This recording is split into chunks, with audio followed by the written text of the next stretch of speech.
द्वितीय रुद्र संहिता के प्रथम खंड में 20वां अध्याय भगवान शिव का कैलाश पर्वत पर गमन तथा सृष्टि खंड का उपसंहार। ब्रह्मा जी बोले, हे नारद, हे मुनि, कुबेर के तपोबल से भगवान शिव का जिस प्रकार पर्वत श्रेष्ठ कैलाश पर आगमन हुआ वो प्रसंग सुनिए। कुबेर को वर देने वाले विश्वेश्वर शिव जब उन्हें निधिपति होने का वर देकर अपने उत्तम स्थान को चले गए, तब उन्होंने मन ही मन इस प्रकार विचार किया, ब्रह्मा जी के ललाट से जिनका प्रादुर्भाव हुआ है तथा जो प्रलय का कार्य संभालते हैं वे रुद्र मेरे पूर्ण स्वरूप है, अतः उन्हीं के रूप में मैं गुहा को निवास स्थान कैलाश पर्वत पर जाऊंगा। रुद्र मेरे हृदय से ही प्रकट हुए हैं, वे पूर्ण अवतार, निष्कल, निरंजन ब्रह्मा है और मुझ में अभिन्न है। हरि, ब्रह्मा आदि देव उनकी सेवा किया करते हैं। उन्हीं के रूप में मैं कुबेर का मित्र बनकर उसी पर्वत पर विलास पूर्वक रहूंगा और महान तपस्या करूंगा। शिव की इच्छा का चिंतन करके उन रुद्रदेव ने कैलाश जाने के लिए उत्सुक हो उत्तम गति देने वाले नाद स्वरूप अपने डमरू को बजाया। उसकी उत्साहवर्धक ध्वनि तीनों लोकों में व्याप्त हो गई। उसका विचित्र एवं गंभीर शब्द आवाहन की गति से युक्त था, अर्थात सुनने वालों को अपने पास आने के लिए प्रेरणा दे रहा था। उस ध्वनि को सुनकर ब्रह्मा, विष्णु आदि सभी देवता, ऋषि, मूर्तिमान, आगम, निगम तथा सिद्ध वहां आ पहुंचे। देवता और असुर सब लोग बड़े उत्साह में भरकर आए। भगवान शिव के समस्त पार्षद जहां कहीं भी थे वहां से उस स्थान पर पहुंचे। सर्वलोक वंदित महाभाग समस्त गणपाल भी उसी स्थान पर जाने के लिए उद्यत हो गए। उनकी मैं संख्या बता रहा हूं, सावधान होकर सुनिए। शंखकर नाम का गणेश्वर 1 करोड़ गणों के साथ, केकराक्ष 10 करोड़ और विकृत 8 करोड़ गणों के साथ जाने के लिए एकत्रित हुआ। विशाख 64 करोड़ के गणों के साथ, पारियात्रक 9 करोड़ गणों के साथ, सर्वांतक 6 करोड़ गणों के साथ और श्रीमान दुदुम्ब 8 करोड़ गणों के साथ वहां चलने के लिए तैयार हो गए। गण श्रेष्ठ जालंक 12 करोड़ गणों के साथ, समद 7 करोड़ गणों के साथ और श्रीमान विकृतानंद भी उतने ही गणों के साथ जाने के लिए तैयार हुए। कपाली 5 करोड़ गणों के साथ, मंगलकारी संदार अपने 6 करोड़ गणों के साथ और कंडुक तथा कंडुक नाम के गणेश्वर भी 1-1 करोड़ गणों के साथ गए। तब और चंद्रतापन नामक गणाध्यक्ष भी अपने अपने 8-8 करोड़ गणों के साथ कैलाश चलने के लिए वहां पर आ गए। 1000 करोड़ घिरा हुआ महाकेश नामक गणपति भी वहां पहुंचा। कुंडी 12 करोड़ गणों के साथ और वह श्रीमान पर्वतक, काल, कालक और महाकाल नाम के गणेश्वर 100 करोड़ गणों के साथ वहां पहुंचे। अग्निक 100 करोड़, अभिमुख 1 करोड़, आदित्य मूर्धा तथा धनावय भी 1-1 करोड़ गणों के साथ वहां आए। संधा तथा कुमुद 100 करोड़ गणों के साथ और अमोघ, कोकिल एवं सुमंत्रक 1-1 करोड़ गणों के साथ आ गए। काकपाद नाम का एक दूसरा गण 60 करोड़ और स्नातक नाम का गणेश्वर भी 60 करोड़ गणों के साथ लेकर चलने के लिए वहां आया। महाबल, मधुपिंग तथा पिंगल नामक गणेश्वर 9-9 करोड़ गणों के साथ वहां उपस्थित हुए। नील एवं पूर्णभद्र नामक गणेश्वर भी 90-90 करोड़ गणों के साथ वहां आए। महाशक्तिशाली चतुर्वक्त नाम का गणेश्वर 7 करोड़ गणों से घिरा हुआ कैलाश जाने के लिए वहां पहुंचा। 120,000 करोड़ गणों के आवृत होकर सर्वेश नाम का गणेश्वर भी कैलाश चलने के लिए वहां आया। काष्टागूढ़, सुकेश तथा वृषभ नामक गणपति 64 करोड़, चैत्र और स्वामी नकुलेश स्वयं 7 करोड़ गणों के साथ कैलाश गमन के लिए आए। लोकांतक, दीपात्मा, दैत्यांतक, प्रभु, देव, भृंगी, श्रीमान, देव देव प्रिय, ऋटि, अश्नि, भानुक तथा सनातन नाम के गणपति 64 करोड़ गणों के साथ वहां पर उपस्थित हुए। नंदीश्वर नाम के महाबलवान गणाधीश 100 करोड़ गणों के साथ कैलाश चलने के लिए वहां पहुंचे।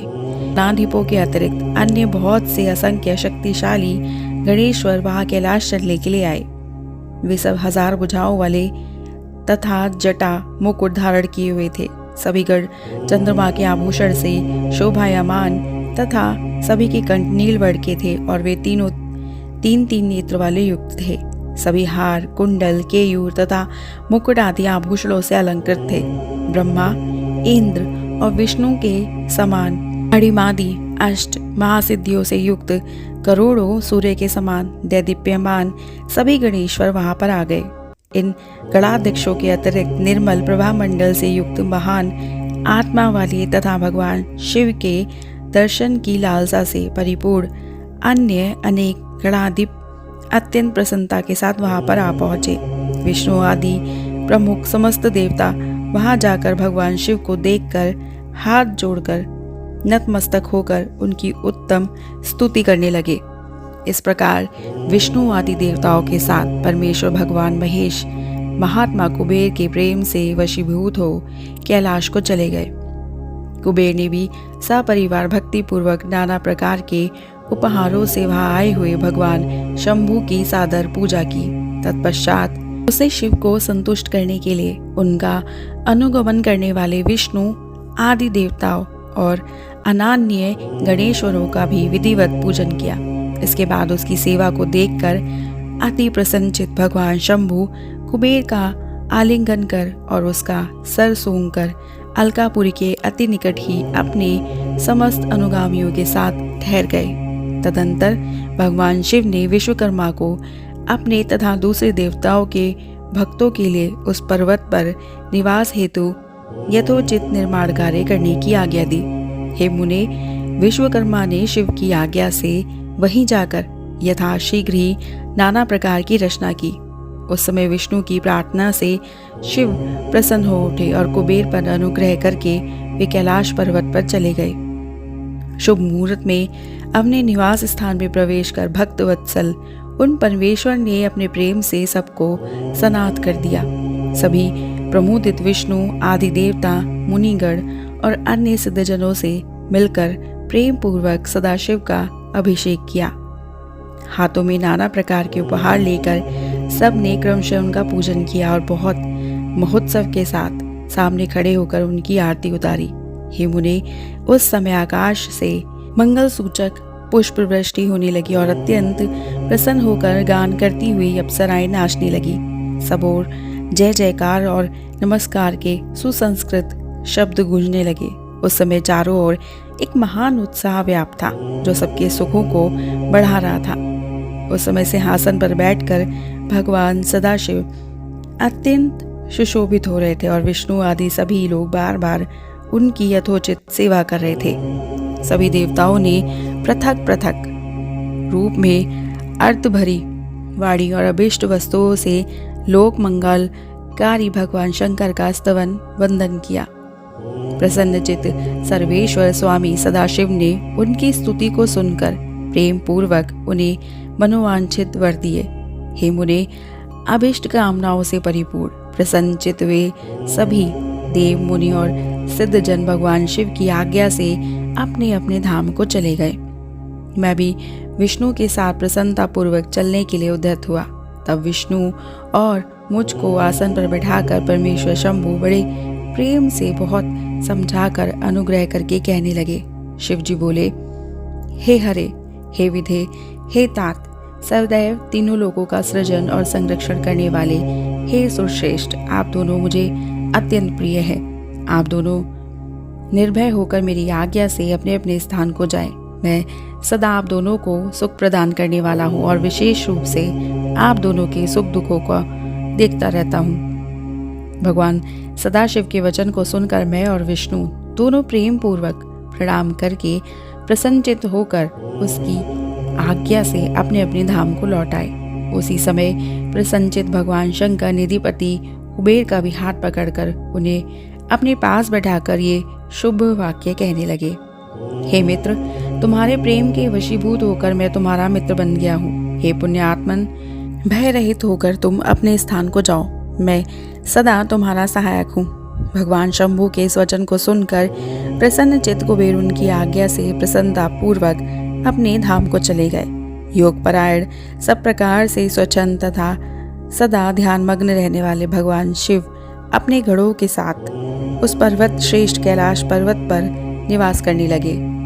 कभी वे अपने ही आत्मस्वरूप ब्रह्मा का चिंतन करते थे, कभी योग में तल्लीन रहते थे, कभी स्वच्छंद मन से प्रेम पूर्वक अपने गढ़ों को इतिहास सुनाते थे और कभी विहार करने में चतुर भगवान महेश्वर अपने गढ़ों के साथ कैलाश पर्वत की टेढ़ी मेढ़ी उबड़ खाबड़ गुफाओं तथा कंदराओं में और उनके सुरम्य स्थानों पर प्रसन्नचित होकर विचरण करते थे।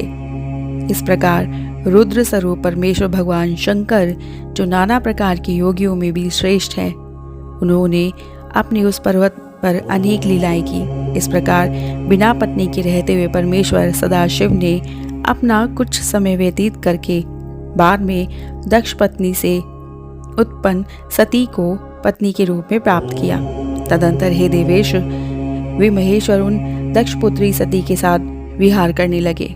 इस प्रकार सती के साथ पति रूप में लोक चार परायण करते हुए वे बहुत ही सुखी थे। हे मुनीश्वर, इस प्रकार मैंने आपको रुद्र के अवतार का वर्णन कर दिया है। मैंने उनके कैलाश आगमन और कुबेर के साथ उनकी मित्रता का प्रसंग भी कह दिया है। कैलाश के अंतर्गत होने वाली उनकी ज्ञानवर्धनी लीला का भी वर्णन कर दिया है, जो इस लोक और परलोक में सदैव सभी मनोवांछित फलों को प्रदान करने वाली है।